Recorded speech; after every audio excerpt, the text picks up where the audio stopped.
BMRforum.com, BMRodds.com. What's going on, everyone? Bookmakers Review. It is the lobby episode number 79. If you don't know who we are already, what have you been doing? Have you been watching? 79 episodes. Exactly. We're almost a year and a half in. Sammy in charge, Donnie right side. What's going on, Donnie? Feeling good, man. It's another week in the NFL, but Major League Baseball underway and the playoffs starting up. And if you're taking unders, man, you're probably going to be cashing a lot of tickets. Wild card over the next couple of days, NLDS, also the American League plays as well. I can't wait for it to play out because I'm a Phillies fan. I know you got some certainly rooting interest in this as well, being a Yankees fan, and away we go. Yeah, here we go. And obviously we are missing Bobby this afternoon. He is going on an Alaskan cruise right now. You know, he's so used to that Vegas weather. Hot all year. He's going to Alaska cruise. He's a big cruiser. I would love to go to Alaska, by the way, Sammy. Like, I see those Alaska cruises. It's like the opposite of what you think a cruise would be. Usually it's Caribbean, it's hot weather, it's beach to beach to beach. But I would love to see the sights of Alaska. I think that's an awesome cruise. You know, it's funny. My parents are big cruisers. They go on 1 to 2 a year, and they're always going to the beach. They're always going to Mexico or Cozumel or, the Bahamas or some sort of there. We always offer them. We have 3 kids, and we're always, 3 brothers. We're always like, hey, we'll go give you an Alaskan cruise. They're like beaches only.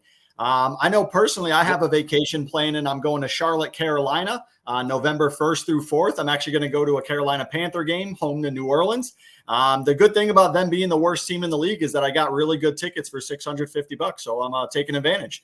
You got any vacations planned coming up, Donnie? The wife and the kid go to Disney a couple times a year, but I'm usually working just about every day. My last true vacation was a week in Jamaica, and that was in 2021. Now, I got away for like a couple days here and there, like maybe to the Poconos in Pennsylvania or a day or two down the shore. But outside of that, Sammy, I don't have one planned, and I haven't been on one in a long time. Now, when your wife and your daughter, you don't go, you let them go?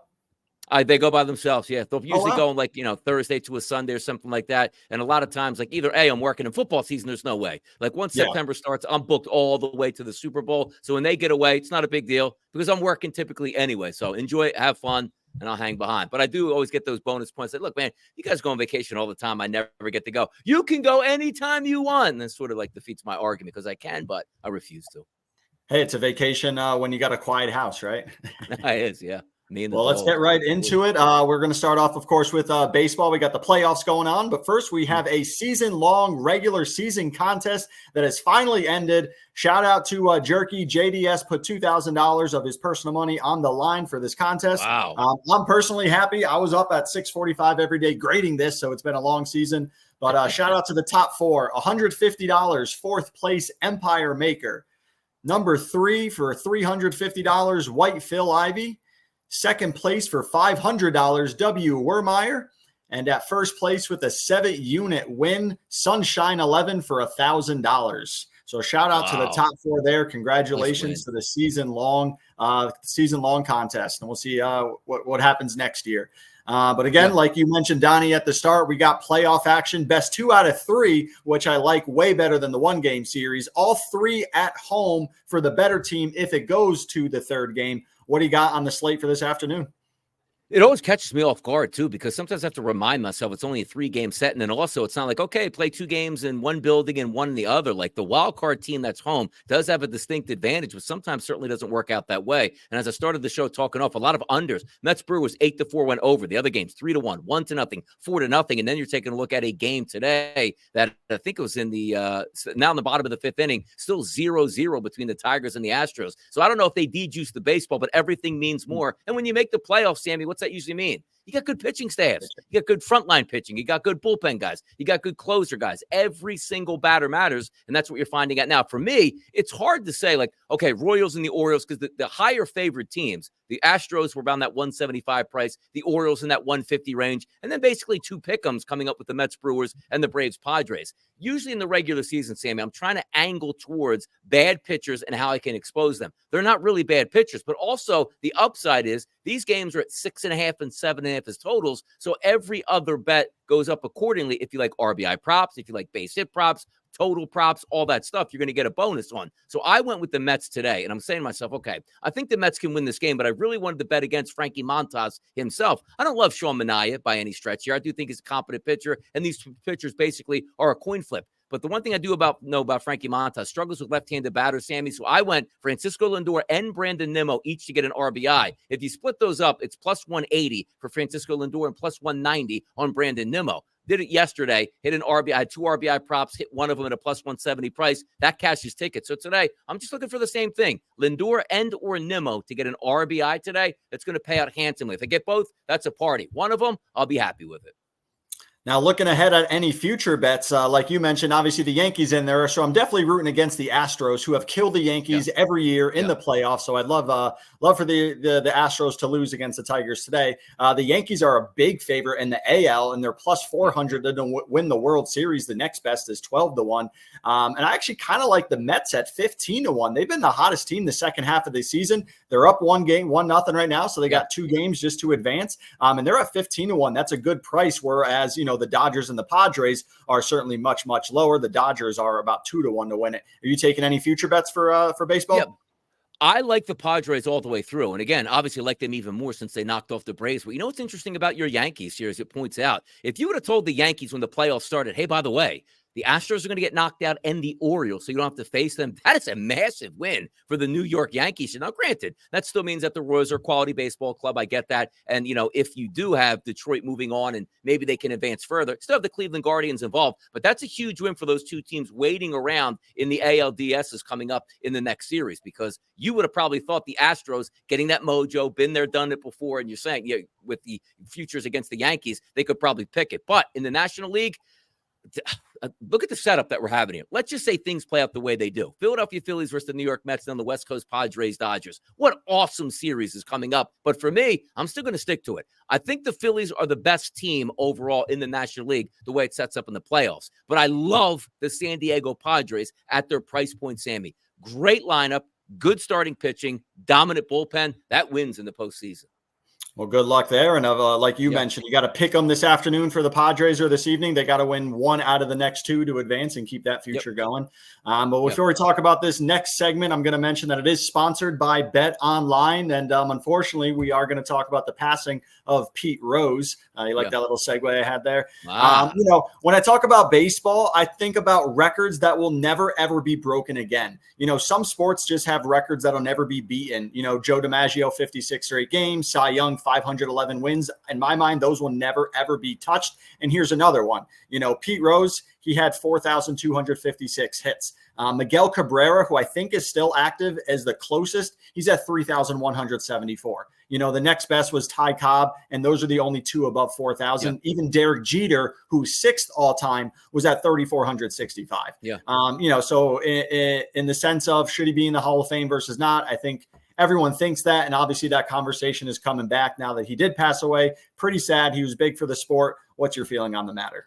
It's such a split level line. If you just look at the individual himself and what he did in baseball, of course, he's a first ballot Hall of Famer. There's no question about it. Now, did he gamble on baseball? Yes, he did. Here's what I always talk about, Sammy, as not even just an American, just humanity, not even an American society.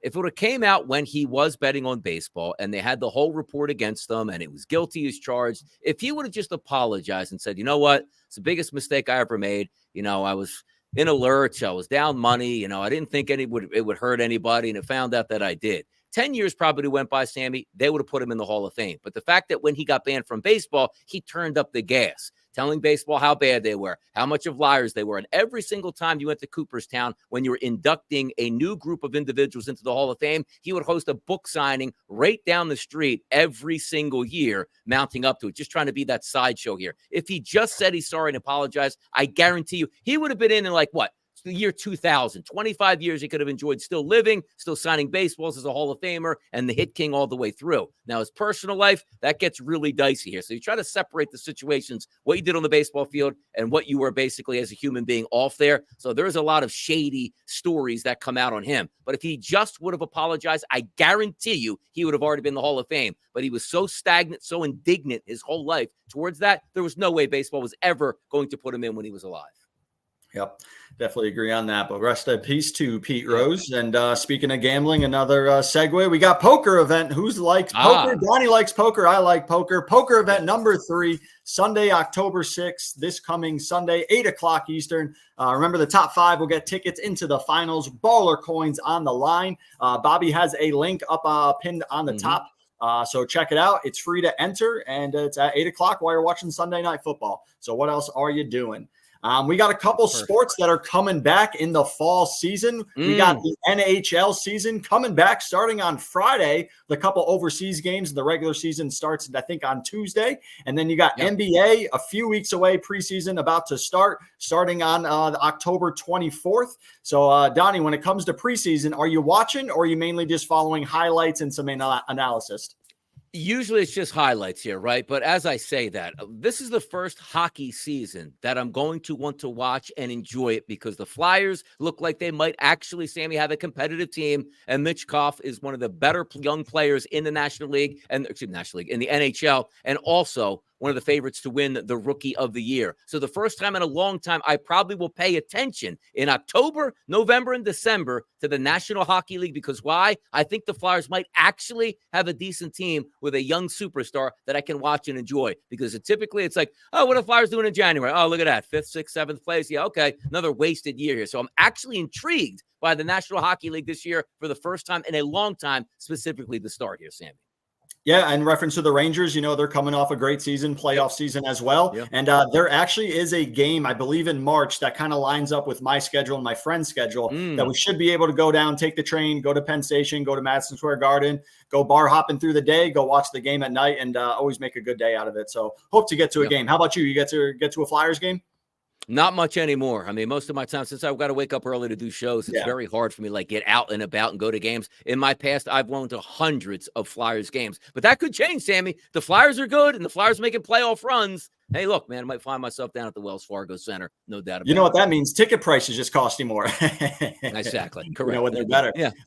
So how about last Saturday night, college football game of the week? You had Alabama versus Georgia. Normally, I'm not awake at that time, 11:30, even if it's a Saturday, or I'm out and I'm drinking and I'm not paying attention. This last Saturday kind of lined up with my plans, and I watched that whole thing. 17-year-old Ryan Williams, 75-yard touchdown. Alabama, now the new number 1 in the country. Georgia did drop to number 5. In reference to the overall playoffs, obviously doesn't hurt their chances, 12-team playoff. You're nodding along. Obviously, you watched that game. What'd you think? What a game. What a 17-year-old. I loved it. And here's the funny part about it, because I was so excited, Sammy, for that game to get underway, because I love the pageantry of college football. I love the SEC, Alabama, Tuscaloosa at night, unbelievable theater. And it plays out, and I'm like, oh my God, Alabama's going to blow this out. You can go to sleep early. But I had a parlay in that had Beck, the quarterback for Georgia. And one of the legs was he just had to throw for over 200 yards. He had 44 yards up right before the half, picked up about 6. It's okay. I'll watch the second half, even though it's a blowout. Because normally, if I don't have a wager on that type of game, I'll watch the first half. I'm not spending the rest of my Saturday night watching this game. It's a blowout. They're just going to take the air out of the football in the second half. Thank goodness I had that bet, because I watched it all the way through and was shocked and amazed that Kirby Smart was able to get his team up off the carpet and take the lead only for a 17-year-old wide receiver to steal the show with one of the unbelievable touchdown catches you will see, pirouetting down the sideline and sprinting into the end zone. What a fun! I mean, it just shows you everything we love about college football. And also the fact that we have a 12-team playoff now. Georgia didn't wake up on Sunday morning with Kirby Smart time. Hey, look, guys, I know it's an extreme long shot to get in the college football playoff. We still have a lot to play for. We're not even in the month of October. They still have a chance to win the SEC, get into the college football playoff, and win the national championship. I loved everything about that game on Saturday night. And, you can keep talking about from a rating standpoint, just CBS and blowing what a stupid contract that they didn't re-sign for them. They just lost. I mean, one of the best rated games of the season. The schedule this weekend for college isn't as, lights out explosion. You got any action for this weekend coming up on Saturday? Yeah, I'm looking for a knockout punch here, Sammy. I'm going to the ACC. Clemson taking on Florida State. Florida State's at home. Who would have thought that before the season they'd be getting 14.5 points from the Clemson Tigers? Now, if you watch the Clemson Tigers this year, invisible in game number 1, got crushed by Georgia. But the next 3 games, they found their offense. The one thing we know, Florida State has no offense whatsoever. I'm laying the 14.5 points with Clemson on the road against a dead Florida State team. Nice. Well, good luck on that. For me, looking at the card again, I didn't really like much. I do like Tennessee to take on that 13.5 over Arkansas. Tennessee's been steamrolling all season, and they're a high-scoring team. So that's what I'm going to be looking for. One more time, just going to mention it. Shout out to poker. Sunday, October 6th, 8 o'clock. Click the link if you're into poker. Top 5, get a free entry into the finals, and you're going to get baller coins on the line. Donnie, week 4 NFL, how were you doing? Wasn't bad for me. Now, I did have a winning week, but overall in the contest, the winning week didn't turn into necessarily a great week because I lost my top 2 plays, which always knocks you down the list. But if we're looking on the season in total, last week, Sammy, 13th place. This week now 12th place. So I'm sort of trying to move up here and gauge myself to hang around that top 10 until some things go in my direction. Hopefully it turns around this week, but I love the contest. You're always in it, and you're only like a week or 2 away early in the season from really making a charge. Hopefully this week, the 7s, the 6s, the 5s, the 4s, the 3s, 2s, and the 1s all come in for me to make a charge. But I'm right on the cusp of doing something in this contest. That's what I can hang my hat on. 28 points up for grabs every week. And with that being said, you did have one guy last week that was a perfect 7-0. Shout out to poster Swanee, who was 7-0 for 28 points. Like you mentioned, Donnie, overall in the standings, you're only 16 points behind. All it takes is a couple 20-plus point weeks to catch up in the standings. So last week you had the top 4, DJP with 26 points. You had 2 with 27 points, Patrick 9 and Go Blue. And then again, Swanee 7-0, 28 points. We got the overall leaderboard in 80th place, Sammy in charge, 44 points. I am not having a great NFL season, and that's showing in the standings. Donnie, 12th place with 65 points. And then we got the top 5, DJP with 71. 4th place, CP with 76. In 3rd place, we got Curious with 79. And then tied for first, you got 2 posters, Lapenti with 81 and D Ristov with 81 as well. So Lapenti and D Ristov with 81 points. And again, we're only in week 4. We got 14 weeks to go. If you haven't even started playing, there are weekly prizes. So there are year-long prizes. You might be 80 points behind, but all you need is one glory week, which what I might be looking for in 80th place. All you need is one 7-0 week, and there are weekly prizes. So looking ahead, we got Thursday night football. Let's start talking week 5. Do you have any action for Thursday night or London, 9 o'clock, 9:30 on Sunday morning? Great for us East Coasters. We got action all day on Sunday. That is nice. It really is. And it used to be, Sammy, don't you remember like the overseas games were like, the Jaguars who win 3 games a year continually play out here. Like we send the dregs over there. Now we're actually sending them some quality football games, which the Jets in Minnesota is a really big one. But before we get there, that Thursday night game, Tampa and Atlanta.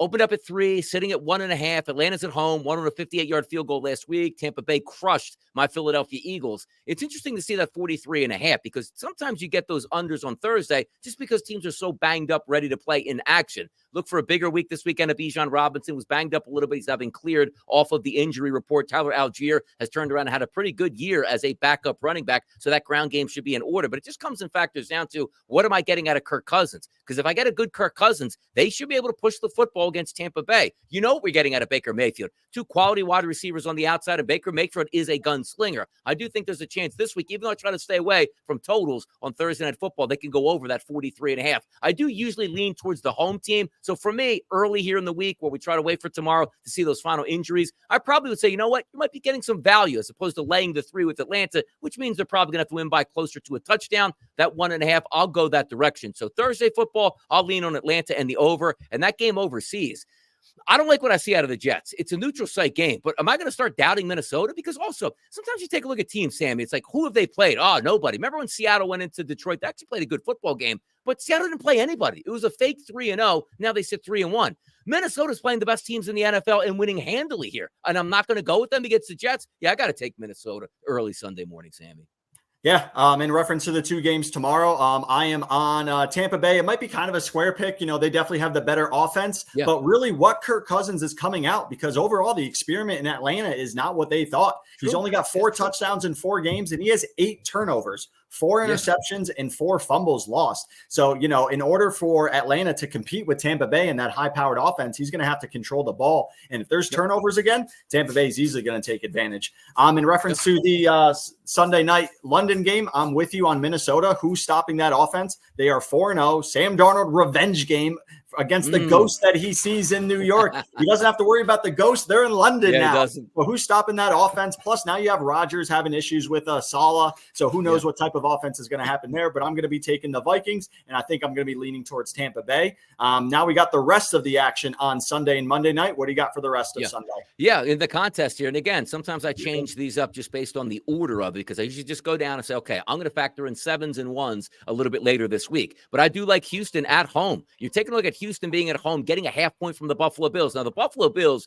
did get absolutely wrecked on Sunday Night Football. They should bounce back, but they're on the road, and Khalil Shakir hasn't practiced yet this week for the Buffalo Bills, probably their best overall wide receiver. Von Miller actually has 3 sacks in the NFL season, Sammy. He's been suspended. Give me Houston at home, rounding that corner. C.J. Stroud looked tremendous last week in a comeback victory. I expect them to get the victory once again. I'm going to take the New England Patriots at home, laying a half point against the Miami Dolphins. It's simple as can be in this game. Why? The Miami Dolphins stink, and Snoop Huntley is going to start another game this weekend. As long as New England, Sammy, runs the football and doesn't throw a single pass, they will beat the Miami Dolphins, and I'll lay with them. The Denver Broncos at home, I'm going to lay the 2.5 points here against the Vegas Raiders. Simple fact is, I don't even know if Devontae Adams is going to be on the team this weekend. I understand they had a win against the, lowly Cleveland Browns at this point. They've been terrible. There's no way they're rolling in to Mile High and getting a win out of that one. I'm going to take Denver and lay the 2.5. The Green Bay Packers on the road. You saw last week, Jordan Love comes back rusty to start, ends up throwing close to 400 yards and 4 touchdown passes. Got to limit the turnovers. If he does that, they're going to beat the banged-up Rams, who still won't have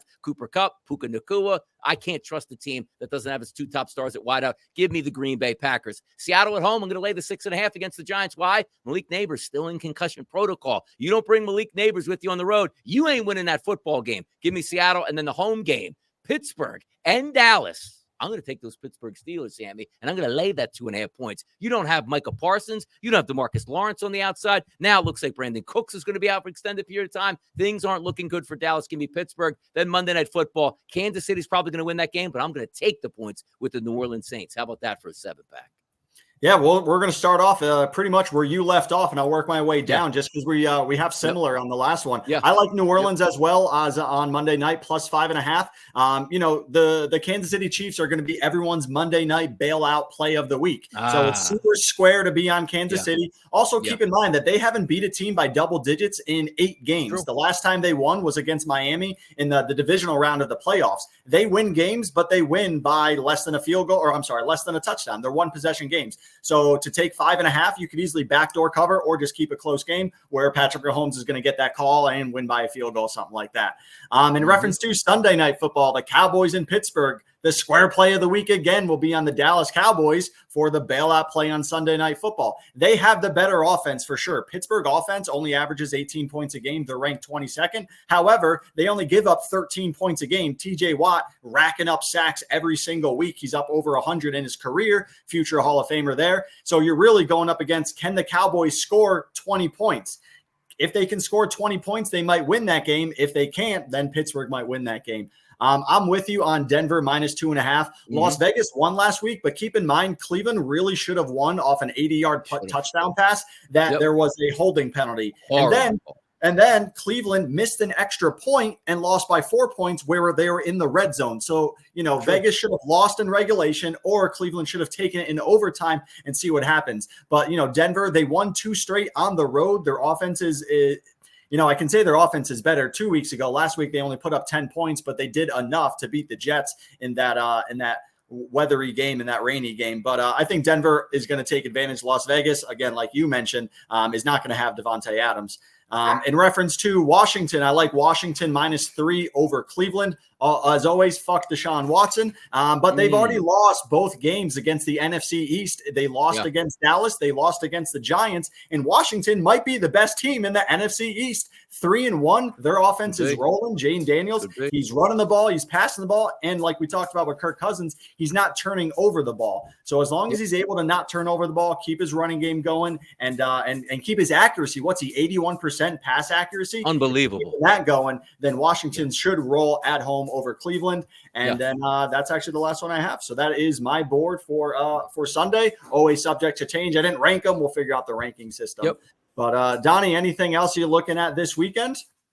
No, by the way, my Phillies, I love the times, by the way. We got Saturday in the 4 o'clock hour and Sunday in the 4 o'clock hour. They go, oh, no, it's NFL. Well, the Eagles don't actually play Sunday because they have a bye week. So the perfect week for Phillies baseball in the end. So I love this time of year, Sam, and you're right. We are going to have hockey next week, which is incredible. The NBA right behind it. And then you have college basketball and all of those sports colliding at one time. This is when we look towards and say, what are we going to talk about in May, June, July, and August? This is the fun. This is now when we get to hit the gas pedal. It's awesome stuff. Everything we suffered through in July all makes it worth it. Now we have hit October. So let's have an action-packed. Good luck to everyone this weekend. We'll see you next week. Thanks. See ya.